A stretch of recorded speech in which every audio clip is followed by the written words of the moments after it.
And with that, I'll introduce our day chair. Jennifer Van Wyck is with us today, one of our newer members.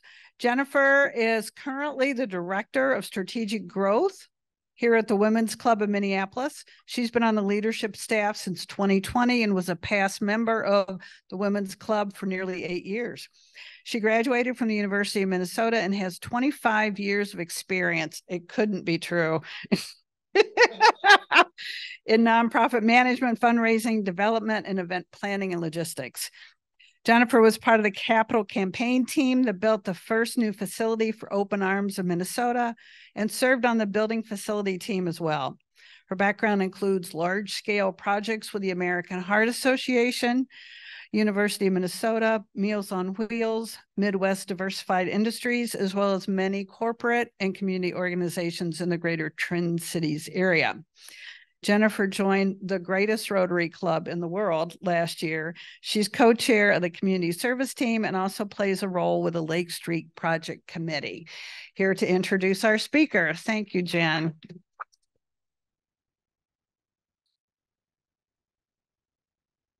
Thanks, Jean. Let me just pause for a second and thank you all again for selecting the Women's Club as not just your meeting location, but I feel like we've fostered a great partnership and a really beautiful friendship. So I'm so glad for that. I have the honor and privilege of introducing and welcoming Neil Van Dyne, who is one of the founders of Haiti Outreach. He's originally from New York State and holds a degree in civil engineering with a concentration on water, and he's lived in Haiti since 1989. Before working for Haiti Outreach, Neil was managing projects for the World Christian Relief Fund and UN's International Office of Migration in Haiti. Neil is responsible for leading the entire organization in the Haiti area. He's also the immediate past chair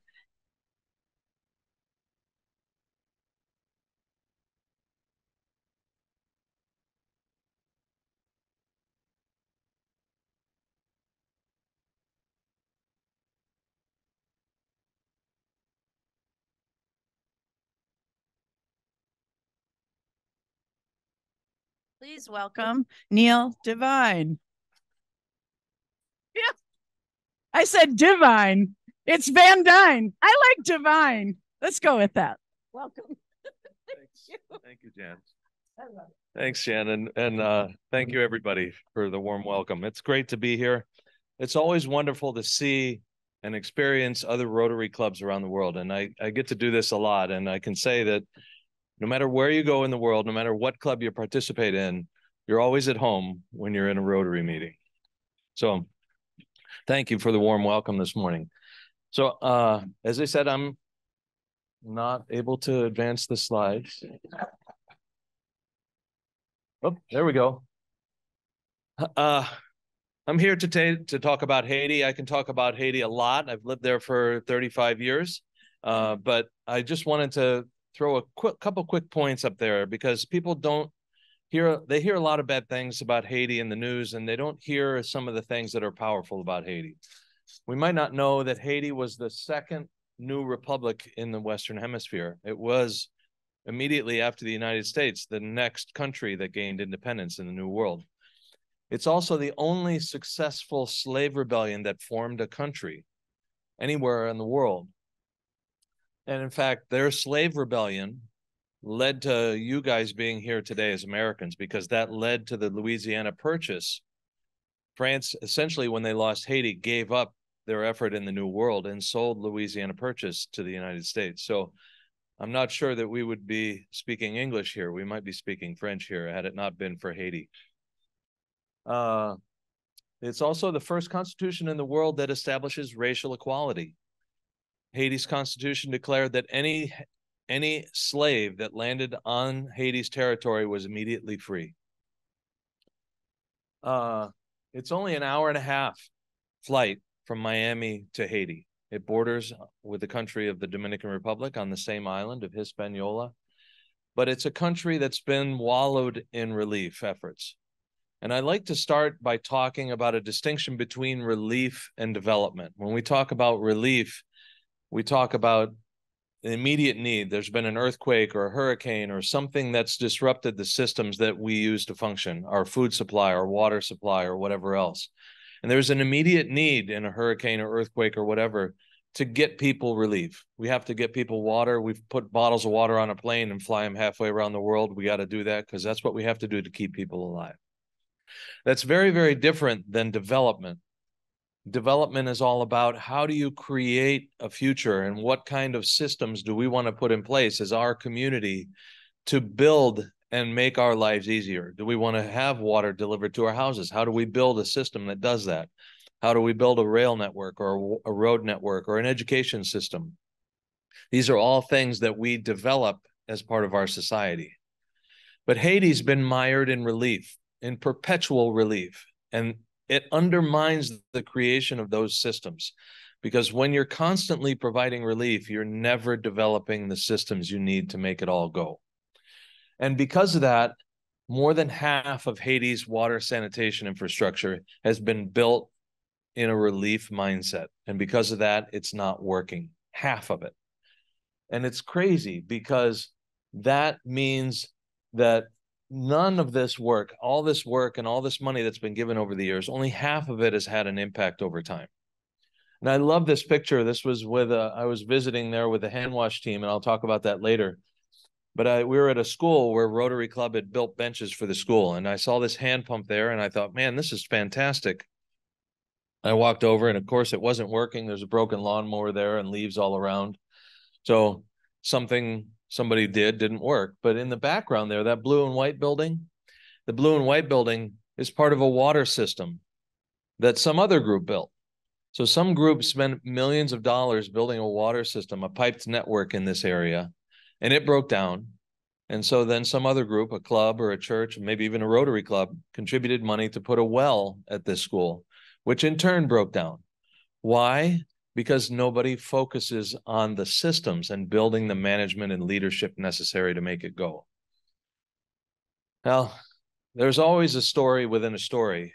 And there's a woman, and I want to talk about this woman because that impact of a school has an impact on girls in particular, because when there is not water and sanitation at schools, girls start to drop out of school when they reach puberty.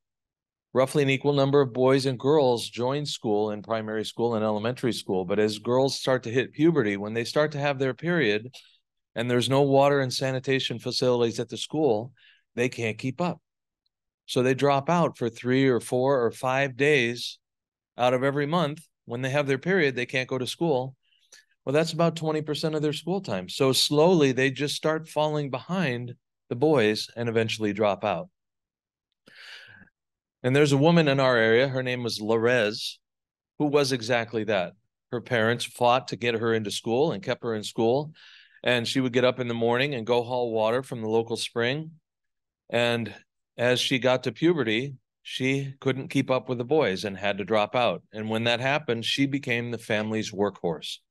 She had to get up every day. She would carry the clothes to the river to wash clothes. She would carry water from the springs. That was what she did. And her future held very little for her. Unfortunately, that's a case for most of the women in Haiti, where women in Haiti are the workhorses and they fall out of school and they can't get an education and they have to fall behind. But Haiti Outreach focuses not on relief, but on development. And when we talk about development, we talk about a future where Haiti is a developed country, where everyone is clean and healthy, good citizens, and based and living in a sound economy. That's a future that we inspire Haitians to achieve, that they get involved in. And we focus on building the leadership and management systems needed to make this all go. We do that first by training these local officials, the mayors, the elected officials, the national water officials, bringing leadership and management training to them, and then using data-driven decision-making. So we go out and we collect data with them. They collect data on every single water point. We test whether it's functioning and potable, whether it's broken, or whether it's managed. And we have circles around them. You can see the black dots on the screen. The black dots represent every house. and the circles represent every water point. So now the mayor can decide who has access to water and who does not, and they can use that data to drive things forward. We also do groundwater mapping. We hire a geologist to tell us where we can drill, where we can be successful, and where we can't. The blue areas and green areas and yellow areas here are areas that we can drill in fairly readily. You start to get into an orange or a red area, you can't drill very easily. Again, data made available to the decision makers to make sound decisions. Then we begin engaging the communities themselves, because it doesn't just work to have the mayor enrolled. You need the community assessment going on, and you need a community involved. So these local communities step forward and do their own census. They use a tool that we help them teach. It's called M-Water, and they take pictures of every house. They register every house that has a latrine, and how many boys and how many girls and how many men and how many women does everyone have a latrine, because they are now inspired for their village to be clean and healthy. That's all mapped, that's all digitized and available online for these local officials. They then go out and start working with their neighbors to promote sanitation. So any of their households in their community that don't have a latrine, that are going to the bathroom out in the open, they drive forward and make sure that these houses build and manage their own latrines and have a place to wash their hands. And that culminates ultimately after the community gets responsible and builds a management plan. It's only then that a water system is installed, when they show us how they can manage it, that they're dedicated to sanitation and hygiene. And that's what creates this. This is a picture of the Rotary Club of Lake High with the Champion District 6960, one of the community wells. And this woman here in the blue is one of the local officials, the locally elected officials that drove this conversation forward. And she's done this for a dozen different villages in her hometown. At the beginning, I mentioned that half of that infrastructure in Haiti isn't working. The results of this over the past 20 years now show almost 90% of the infrastructure working. In 550 some wells that Haiti Outreach has done over the last 15 or 20 years, 90% of those are working. And we can count, our numbers are countable because they're done and driven by every individual community. We can tell you with precision how many men and how many women and how many have an impact. It's a very, very powerful tool. And I have a couple minutes left, so I want to talk about not just Haiti Outreach, but how Rotary has impacted that. So I also, as Jan mentioned, am the immediate past chair of the WASH Rotary Action Group and a current board director. We have brought some of these tools to Rotary International and the foundation. You can see a focus on sustainability over the last several years and the drive forward as we use foundation funds. That's led to the creation of the Haitian National Water and Sanitation Initiative, and a driving force of District 7020, which covers 10 or 15 countries in the Caribbean. Haiti Outreach is a strategic partner with the National Water Agency called DINAPA and District 7020 to drive that forward. We use that to enroll other groups that have been doing relief efforts in Haiti to pull them towards development. Operators Without Borders, Hope for Haiti, Water Mission, you can see that. But each one of those towns is focused where there is a local Rotary Club. So every intervention that Handwash does is tied with a local Rotary Club, and that local Rotary Club is joined with what we call a champion district somewhere else in the world. So these champion districts across the bottom, District 5060, 5130, 6940, and 6960, have all committed as a district, along with the district governor chain, to raise funds and be partners with this local club, these local clubs.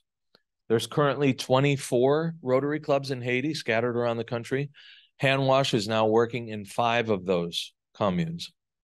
And in those 5 communes, they have committed, 6940 has worked with us and Haiti Outreach to build the first functional 24-hour water network in Haiti.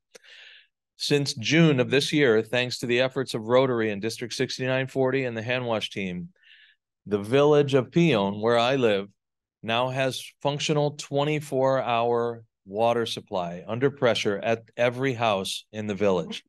It's the first time, the first fully functional water supply in the country. In Ferrier, up in the northeast corner, District 5060 is working to build the first water network for a village along the coast. Due to climate change, there's huge saltwater infiltration into the coastal community. So districts 5060 and Handwash is raising over $2 million to build a water network to pipe water out to these villages. So the impact of that, when you start bringing water into villages, is powerful. Dozens of businesses have been created, including women-owned businesses. One of the most interesting outputs was hair salons. We never would have thought about that. It was nothing I would have predicted. But hair salons have grown in popularity because now they have a place to wash women's hair. Now, the woman on the right is actually my wife, Roberta. And she has a hair salon. She has a store there.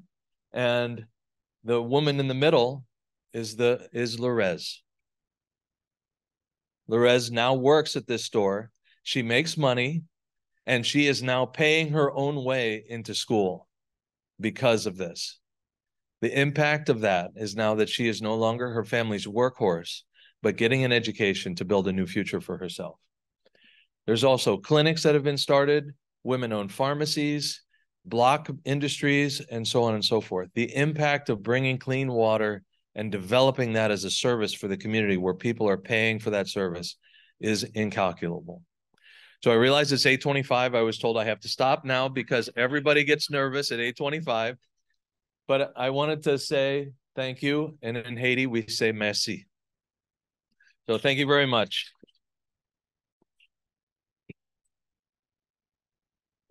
So I realize we're short of time, but if people have questions. That was rapid fire delivery. A 30-minute speech in 15 minutes.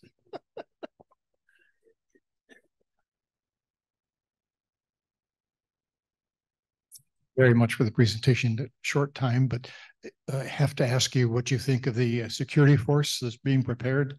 Your thoughts on that? Yeah. So it's hard to talk about Haiti without talking about the crime and the gangs there right now. In fact, I evacuated my family from Haiti 2 years ago because of the security situation there. So the gangs now control probably 85% of the capital. And as you may have learned earlier this week, the UN Security Council finally voted to approve a force led by Kenya into Haiti. I don't know. I think I don't know. I don't know what to think about it. I think it seems very small for the level of security need, I think, to take over the country. There's been a huge erosion of the fabric of Haitian society over the last several years with their inability to control the gangs and the lack of elections and no real powerful mandate to move forward. So it's a very difficult time in Haiti. Any other questions? I want to thank you guys all for your support. Your club has been a donor to Haiti Outreach in the past, so I want to thank you very much for your generosity and the welcoming spirit here. I do want to say I'm here this week. I didn't just come to speak to you. I'm here this week because this Saturday is the Haiti Outreach Gala. And it's at the Minneapolis West. Is that where it is?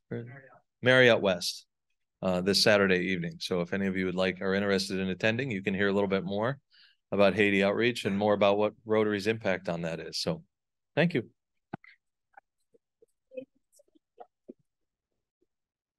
Thank you to Neil Van Dyne. I believe you are divine. I could be divine. From one van to another, you'd think I'd get that right. We believe that reading is important and access to literature and children's book especially. So our club donates a book on our speaker's behalf to an organization called Way to Grow. So we would like to do that in your name and have you actually sign it with this awesome pen that you will never forget Van Dyne because it's right on here. Oh, look at that. You are divine. Thank you for being here. Thank you. I'll sign it. Thank you, Neil. And I apologize for the fast nature. There's so much going on. It's hard to keep it going here. So I want to, before we go, note that it is only 8:29. And so we're coming in under the wire. And I want to thank everyone who made the meeting possible today, including new member Sydney, who acted as our greeter, and David Kramhowicz, another new member, giving a reflection. Happy Bucks, of course, with Dick and Bill and Bob and day chair Jennifer, and our visitors, Stefan and Oscar. Thank you so much for being with us, and Carol. And do we come here next week? No, not on Wednesday. We come on Thursday. So we'll see you next Thursday at the Fun Foundation event. Have a great Rotary week.